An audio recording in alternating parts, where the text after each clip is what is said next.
Hello नमस्कार दोस्तों, कैसे हो आप सब। उम्मीद करता हूँ आप सब अच्छे होंगे। और आज अपन बात करने वाले हैं यूनेस्को की जो धरोहर सूची स्थल है उसकी अपन बात करने वाले हैं। तो जो विश्व धरोहर स्थल है जो वर्तमान में है 44 स्थल इसमें शामिल है। वर्तमान में 44 स्थल इसमें शामिल है, जिसमें एक मिश्रित है जो कंचनजंगा है वो सिक्किम का है। और इसमें 7 है वो प्राकृतिक है और सांस्कृतिक है वो 36 है। 36 स्थल इसमें सांस्कृतिक है, 7 स्थल इसमें प्राकृतिक है और एक स्थल है वो कंचनजंगा है वो मिश्रित है। इसके बाद में अपन करते हैं शुरुआत यूनेस्को विश्व धरोहर स्थल की। तो सबसे पहले अपन बात करते हैं अजंता के गुफा की। तो अजंता की गुफा की बात करते हैं तो 1983 में इसको जो विश्व धरोहर सूची है उसमें शामिल किया गया था 1983 में, और ये महाराष्ट्र में है। अपन बात करें अजंता की गुफा की, तो अजंता की जो गुफा का जो निर्माण है वो औरंगाबाद में छत्रपति संभाजी नगर में स्थित है। अजंता की गुफाएं महाराष्ट्र के छत्रपति संभाजी नगर है उसमें स्थित है।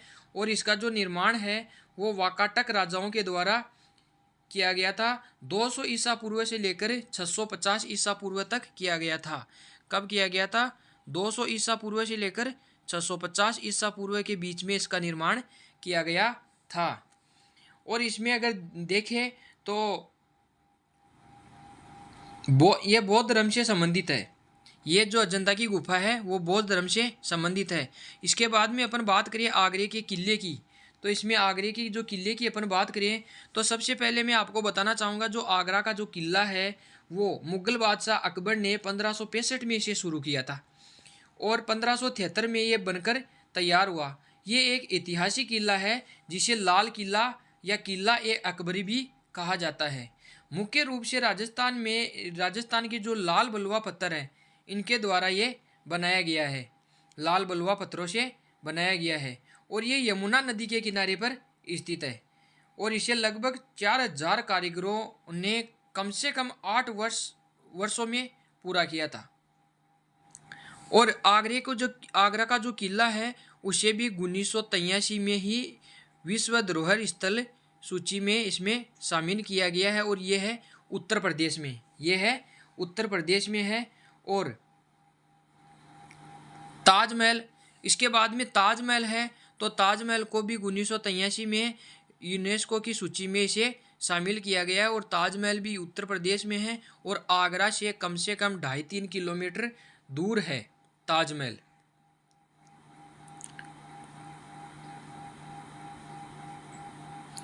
इसके बाद में बात करते हैं अपन एलोरा की गुफाएं। ये भी महाराष्ट्र में है और इसे 1983 में विश्व धरोहर सूची में शामिल किया था। इसके बाद में जो अपना अगला है वो है सूर्य मंदिर कोणार्क, जो उड़ीसा में पड़ता है। और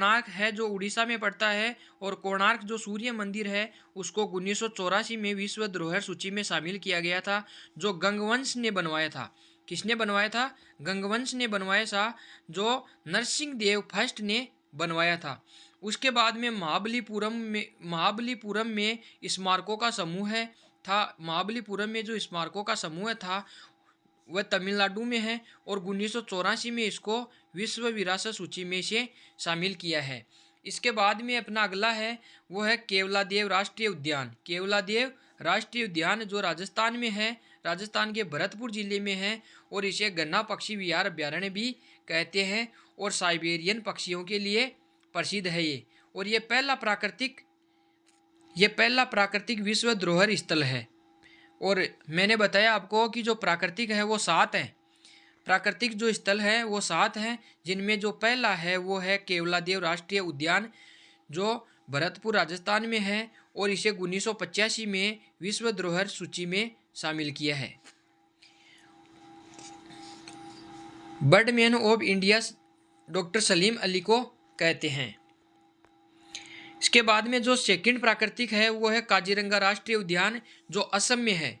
काजीरंगा राष्ट्रीय उद्यान है वो असम में है और एक सींग वाले गेंडों के लिए यह प्रसिद्ध है और इसे 1985 में विश्व धरोहर सूची में शामिल किया है। इसके बाद में अपना अगला है मानस वन्य जीव अभ्यारण्य, उसे 1985 में विश्व धरोहर सूची में शामिल किया है और ये भी असम में है।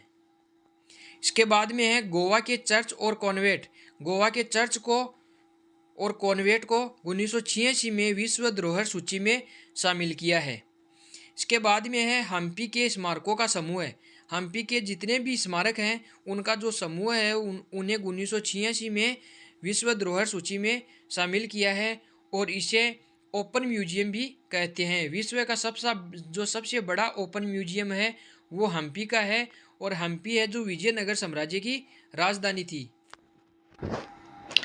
50 रुपये के नोट पर हम्पी की तस्वीर मिलती है। इसके बाद में जो अगला है फतेहपुर सीकरी, जो अगला विश्व धरोहर सूची में जो शामिल जो स्थल है वो है फतेहपुर सीकरी, जो आगरा में है, आगरा उत्तर प्रदेश में है और बुलंद दरवाज़ा भी कहते हैं। और बुलंद दरवाजे का जो निर्माण है वो अकबर ने गुजरात विजय के उपलक्ष्य में बनवाया था, अकबर ने गुजरात विजय के उपलक्ष्य में बनवाया था और 1986 में इसको यूनेस्को की विश्व धरोहर सूची में से शामिल किया था। यहाँ पर जो पंचमहल है वो बौद्ध धर्म से संबंधित है, वो जो बहुत ही ज़्यादा महत्वपूर्ण है। इसके बाद में अपन बात करते हैं खजुराहो के स्मारकों का समूह है, खजुराहो के स्मारकों का समूह है। तो मैं आपको बता दूं कि जो खजुराहो के जो प्रसिद्ध मंदिर है वो चंदेल वंश के शासकों के द्वारा बनवाया था, चंदेल वंश के जो राजा थे उन्होंने इसका निर्माण करवाया था।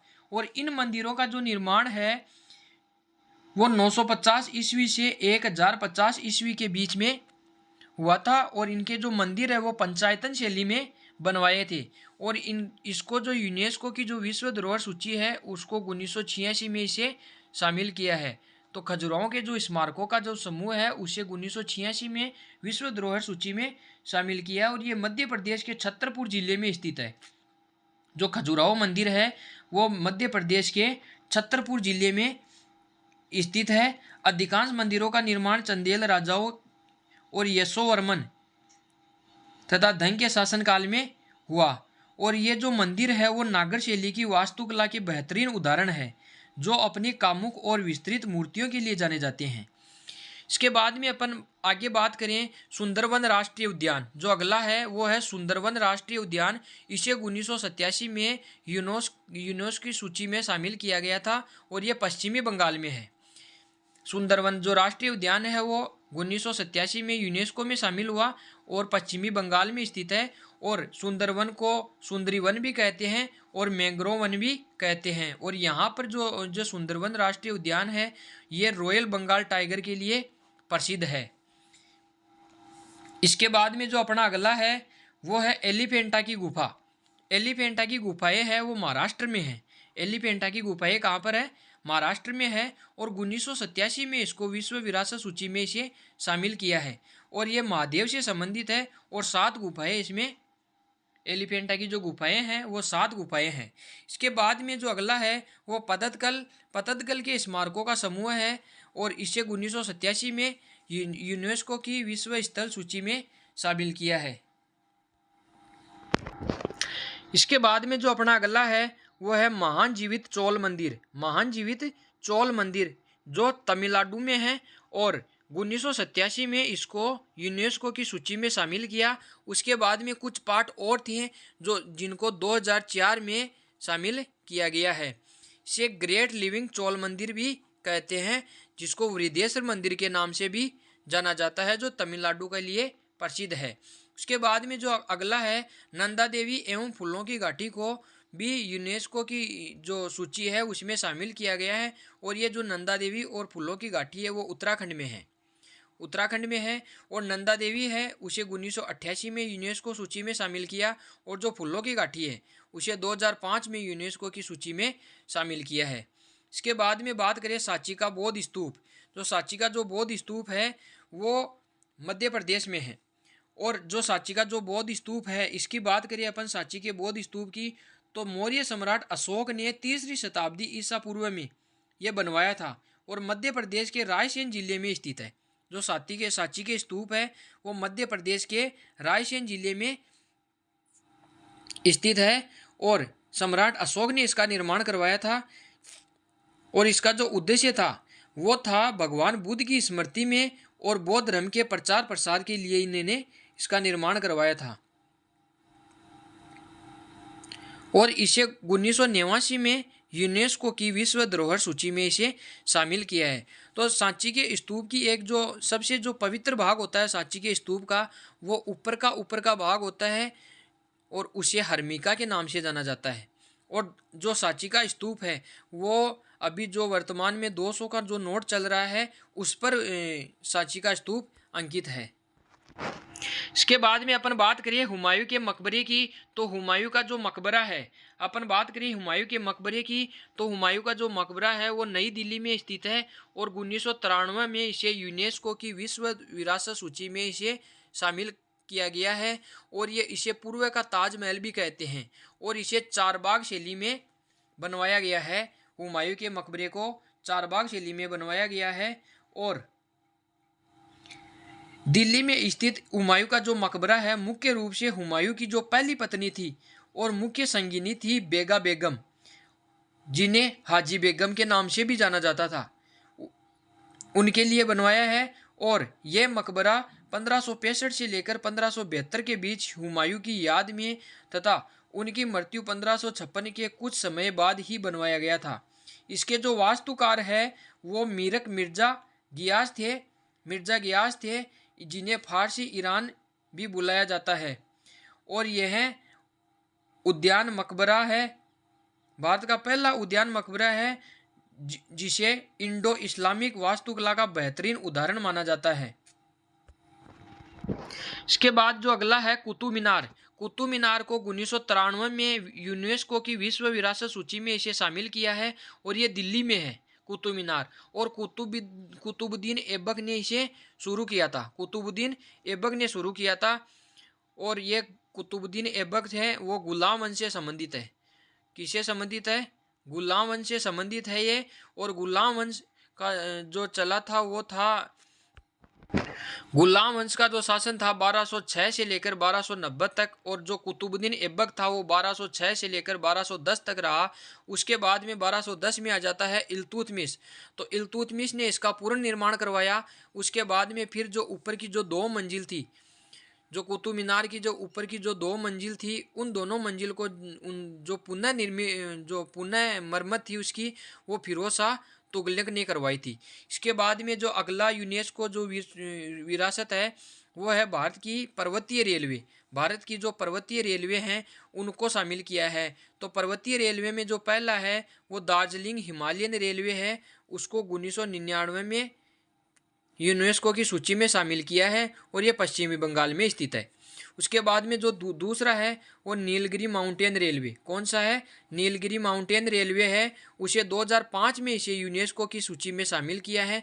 और जो नीलगिरी माउंटेन रेलवे वो कर्नाटक में है, दक्षिणी भारत में। इसके बाद में जो तीसरा जो पर्वतीय रेलवे है यूनेस्को की सूची में शामिल, वो है कालका शिमला रेलवे, जो 2008 में इसे यूनेस्को की सूची में शामिल किया, जो हिमाचल प्रदेश में स्थित है। इसके बाद में जो अगला है महाबोधि मंदिर परिसर। महाबोधि मंदिर परिसर है, इसको 2002 में यूनेस्को की जो सूची है उसमें शामिल किया है और यह बिहार में स्थित है। इसके बाद में जो अगला है भीमबेटका पाषाण आश्रय। भीमबेटका पाषाण आश्रय, भीमबेटका पाषाण जो आश्रय स्थल है उसे 2003 में यूनेस्को की जो विश्व विरासत सूची है उसमें शामिल किया है और यह मध्य प्रदेश में है। इसके जो खोज करता है वो डॉक्टर विष्णु श्रीधर वाकणकर थे, जो 1957-58 में इन गुफाओं की खोज की थी। इसकी बात करें तो भीमबेटका जो नाम है वो महाभारत के पात्र भीम से जोड़ा जाता है और इनका जो निर्माण है वो आदि मानवों ने किया था। जो प्राग ऐतिहासिक काल के जो आदि मानव थे उनके निवास स्थान के रूप में इनकी स्थापना की गई थी। इसके बाद में जो अगला है वो है चंपानेर। चंपानेर पावागढ़ पुरातत्व उद्यान। चंपानेर पावागढ़ पुरातत्व जो उद्यान है उसे 2004 में यूनेस्को की सूची में इसे शामिल किया है और यह गुजरात में स्थित है। इसके बाद में है छत्रपति शिवाजी टर्मिनल्स, जो विक्टोरिया टर्मिनल्स के नाम से भी जाना जाता है और यह मुंबई में स्थित है, जिसको 2004 में यूनेस्को की जो विश्व विरासत सूची है उसमें शामिल किया गया था। इसके बाद में जो अगला है वो लाल किला है, और लाल किले को 2007 में यूनेस्को की विश्व विरासत सूची में इसे शामिल किया है। और ये दिल्ली वाला लाल किला है, और एक लाल किला था जो आगरा का था, उसे भी शामिल किया गया था। उसके बाद में जो अगला है जंतर मंतर जयपुर वाला, जंतर मंतर जयपुर, जिसे 2010 में यूनेस्को की जो विश्व विरासत सूची है उसमें शामिल किया है, और ये जंतर मंतर राजस्थान में है। जंतर मंतर के बाद में है पश्चिमी घाट, और पश्चिमी घाट को 2012 में यूनेस्को की सूची में शामिल किया है, और ये महाराष्ट्र है। पश्चिमी घाट में कौन कौन सी चोटियाँ आती है? महाराष्ट्र आता है, गोवा आता है, कर्नाटक आता है और केरल। महाराष्ट्र के बाद में आ जाए गोवा, फिर कर्नाटक, ये केरल, ये पश्चिमी घाट में आते हैं, और 2012 में इसे यूनेस्को की सूची में इसे शामिल किया गया है। उसके बाद में आता है राजस्थान के पहाड़ी किले। राजस्थान के जितने भी पहाड़ी किले हैं, 6 किले हैं जिनको एक साथ यूनेस्को की सूची में शामिल किया है, और 2013 में इनको शामिल किया है। जो पहला है वो चित्तौड़गढ़ का किला है, चित्तौड़गढ़ का किला है, उसे यूनेस्को की सूची में शामिल किया गया है। उसके बाद में जो दूसरा है वो कुंभलगढ़ का किला है, उसको भी यूनेस्को की सूची में शामिल किया है। तीसरा है गागरोन का किला जो झालावाड़ में है, उसे शामिल किया गया है। चौथा है जैसलमेर का जो स्वर्ण किला है, उसे भी शामिल किया गया है यूनेस्को की सूची में। उसके बाद में जो रणथंभौर का किला है सवाई माधोपुर का, उसे भी यूनेस्को की सूची में शामिल किया है। उसके बाद में जो आमेर का किला है जयपुर में है, उसे भी यूनेस्को की सूची में शामिल किया है। इसके बाद में जो अगला है ग्रेट हिमालयन राष्ट्रीय उद्यान, ग्रेट हिमालयन राष्ट्रीय उद्यान, ये हिमाचल प्रदेश में है, और 2014 में इसे यूनेस्को की सूची में शामिल किया है। उसके बाद में अगला है रानी की वाव, जो रानी की बावड़ी भी कहते हैं उसे, और गुजरात में है। ये जो रानी की वाव है वो गुजरात में है, और 2014 में इसे यूनेस्को की सूची में शामिल किया गया है। और जो ये रानी जी की जो बावड़ी है वो सोलंकी वंशों के द्वारा बनवाई गई थी, और 100 रुपये के नोट पर रानी की वाव चित्रित है। इसके बाद में जो अगला है नालंदा महाविहार है, जिसको नालंदा विश्वविद्यालय भी कहते हैं, और ये बिहार में स्थित है, और 2016 में इसे यूनेस्को की सूची में शामिल किया है। इसके बाद में जो अगला है कंचनजंगा राष्ट्रीय उद्यान है, उसे 2016 में यूनेस्को की सूची में शामिल किया है। और जो कंचनजंगा है वो एकमात्र मिश्रित विश्व धरोहर है जो सिक्किम में है, एकमात्र जो मिश्रित विश्व धरोहर है वो सिक्किम में है। इसके बाद में जो अगला है ली कार्बूसियर का वास्तुशिल्प कार्य, ली कार्बूसियर का वास्तुशिल्प कार्य है, इसे कैपिटल कॉम्प्लेक्स भी कहते हैं, और इसे 2016 में यूनेस्को की सूची में शामिल किया गया था। इसके बाद में जो अगला है वो अहमदाबाद शहर है, और अहमदाबाद शहर है वो साबरमती नदी के किनारे पर बसा हुआ है अहमदाबाद शहर, और कांकरिया झील भी यहीं पर है, और भारत का ये पहला शहर है जिसे यूनेस्को की सूची में शामिल किया गया है, और 2017 में इसे शामिल किया गया है। अहमदाबाद शहर को 2017 में शामिल किया गया है। इसके बाद में विक्टोरियन गोथिक और आर्ट डेको एंसेबल्स, जो गोथिक एक कला है, विक्टोरियन कला है, एक गोथिक एक विक्टोरियन कला है जो मुंबई में है, और 2018 में इसे यूनेस्को की सूची में शामिल किया गया है। उसके बाद में जो सेकंड जो शहर है वो जयपुर शहर है, और जयपुर शहर को 2019 में यूनेस्को की सूची में शामिल किया गया है। और अब मैं बताऊं आपको कि जो जयपुर शहर है वो आमेर के महाराजा सवाई जय सिंह द्वितीय के द्वारा 18 नवंबर 1727 को बनवाया था। मतलब इसका जो जयपुर शहर का जो कार्य है वो 18 नवंबर 1727 को महाराजा जय सिंह द्वितीय के द्वारा करवाया गया था। और इसकी जो रूपरेखा है वो विद्याधर भट्टाचार्य के जो वास्तुशास्त्र के आधार पर इसे तैयार किया है। और जो स्थापना तिथि मैंने बताई 18 नवंबर 1727 को। इसके बाद में जो इसके जो वास्तुकार है वो विद्याधर भट्टाचार्य हैं, और जयपुर शहर की जो नींव है वो गंगपोल के पास रखी गई थी, और जनसंख्या वृद्धि और पानी की कमी के कारण आमेर से राजधानी स्थानांतरित करना पड़ा। इसके बाद में जो अगला है वो काकतीय रुद्रेश्वर मंदिर है। जो अगला जो यूनेस्को की जो धरोहर सूची में शामिल है वो है काकतीय रुद्रेश्वर मंदिर, जिसको रामप्पा मंदिर के नाम से भी जाना जाता है, और ये तेलंगाना में स्थित है और 39वीं विश्व धरोहर सूची है ये, और 2021 में यूनेस्को की धरोहर सूची में इसे शामिल किया है। इसके बाद में जो 40वीं विश्व विरासत सूची है वो है धोलावीरा सभ्यता, और धोलावीरा सभ्यता है गुजरात में है, और 2021 में इसे यूनेस्को की जो धरोहर सूची है उसमें शामिल किया है। इसके बाद में जो अगला है 41वां वो है शांति निकेतन। कौन सा है? शांति निकेतन है, जो पश्चिमी बंगाल में है, और गुरु रविंद्रनाथ टैगोर ने इसे बनवाया था, और 2023 में इसे यूनेस्को की सूची में शामिल किया है। इसके बाद में है जो 42वां जो विश्व विरासत सूची है वो है होयसैलों के पवित्र समूह है। होयसैलों के जो पवित्र समूह है, होयसैल मंदिर है, उनको शामिल किया गया है। 2023 में इन्हें यूनेस्को की सूची में शामिल किया गया है, और इसमें 3 मंदिर शामिल है। पहला है बेलूर का चेन्नाकेशव मंदिर। बेलूर का जो चेन्नाकेशव मंदिर है वो इसमें शामिल है। उसके बाद में है हेलेबिडगा होयसलेश्वर मंदिर है। उसके बाद में जो तीसरा है सोमनाथपुर का केशव मंदिर। ये 3 मंदिर इसमें शामिल है, और ये इन्हें बेसर शैली में बनाया गया है। जो होयसैल मंदिर है बेसर शैली में बनाए गए हैं, और 42वें जो विश्व विरासत सूची नंबर 42वें नंबर के हैं ये, और 2023 में इन्हें सूची में शामिल किया है। उसके बाद में है मोइदम्स अहोम राजवंश की जो टीला दफनाने की जो प्रक्रिया है उसे 43वां है वो, और असम में स्थित है ये। अहोम राजवंश की जो दफनाने की जो प्रणाली है उसे विश्व विरासत सूची में शामिल किया है, और 2024 में इसे विश्व धरोहर सूची में शामिल किया है। इसके बाद में जो नवीनतम 2025 में यूनेस्को की सूची में जिसने शामिल किया है वो 44वां है, और वर्तमान में टोटल 44 यूनेस्को की सूची है। यूनेस्को विश्व विरासत सूची में जो 44 है वो है स्थल है, और जो 44वां जो स्थल है वो था मराठा सैन्य परिदृश्य, उनको शामिल किया गया है, और इनमें 12 किले शामिल है। इसमें 12 किले शामिल है, जो जिसमें 11 तो महाराष्ट्र से हैं और 1 किला तमिलनाडु का है, जो कुछ इस प्रकार है।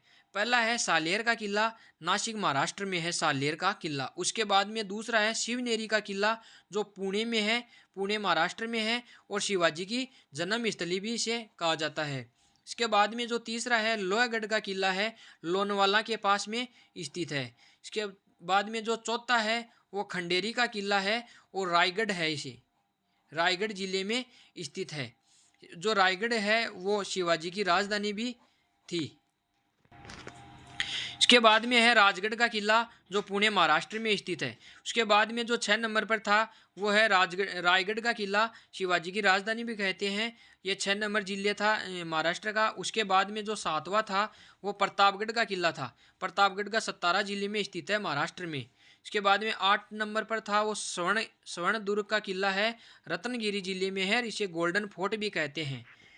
इसके बाद में जो विश्व विरासत सूची में जो 9 नंबर का है, 44वां जो विश्व विरासत सूची है, इसमें जो 9 नंबर का किला है वो पनाला का किला है, जो कोल्हापुर जिले में स्थित है। इसके बाद में विजय दुर्ग है, फिर सिंधु दुर्ग है। ये 11 जो दुर्ग हैं वो है महाराष्ट्र में स्थित है। इसके बाद में जो 12वां किला है वो है जिंजी का किला है, तमिलनाडु के विल्लुपुरम में स्थित है, विल्लुपुरम जिले में स्थित है, और दक्षिण का अभेद किला भी कहा जाता है इसे। 12 किलों में से 8 किले भारतीय पुरातात्विक सर्वेक्षण द्वारा जोड़े गए, और जो 4 किले थे वो महाराष्ट्र सरकार के पुरातात्विक विभाग के द्वारा जोड़े गए हैं। तो दोस्तों आज के लिए इतना ही, और ये क्लास बहुत ही ज़्यादा इम्पोर्टेंट है, एग्जामों की दृष्टि से बहुत ही ज़्यादा इम्पोर्टेंट है, और बार बार क्वेश्चन पूछे जा रहे हैं इनसे। तो इसको ज़रूर देखिएगा, और क्लास अच्छी लगे तो लाइक करें, शेयर करें, और हमारे चैनल को सब्सक्राइब करें। Thank you very much.